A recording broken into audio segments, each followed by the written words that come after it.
Have you ever spent so much time trying to understand someone that you forgot to understand yourself? That's the feeling at the heart of Paper Towns by John Green. Quentin Jacobsen has spent years quietly admiring Margo Roth Spiegelman. To Quentin, Margo is fearless, unpredictable, and almost impossible to reach. Then, one night, she suddenly appears at his window and pulls him into an unforgettable adventure. But the next morning, Margo is gone.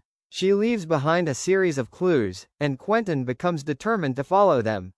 What begins as a search for the girl he has always dreamed about slowly becomes something much bigger.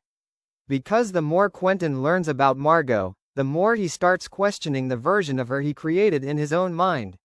Paper Towns isn't simply a story about finding someone.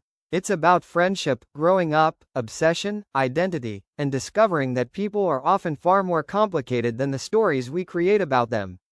And listening to this story as an audiobook gives it a different kind of energy. The dialogue feels immediate, the humor lands naturally, and Quentin's journey becomes something you experience rather than simply read. If you enjoy coming-of-age stories filled with mystery, humor, friendship, and emotional discoveries, Paper Towns is an audiobook worth experiencing. You may start listening because you want to know where Margo went. But you'll probably keep listening because you want to discover what Quentin learns about himself along the way. If that sounds like your kind of story, check the link in the description and see if you can start listening with an audiobook free trial.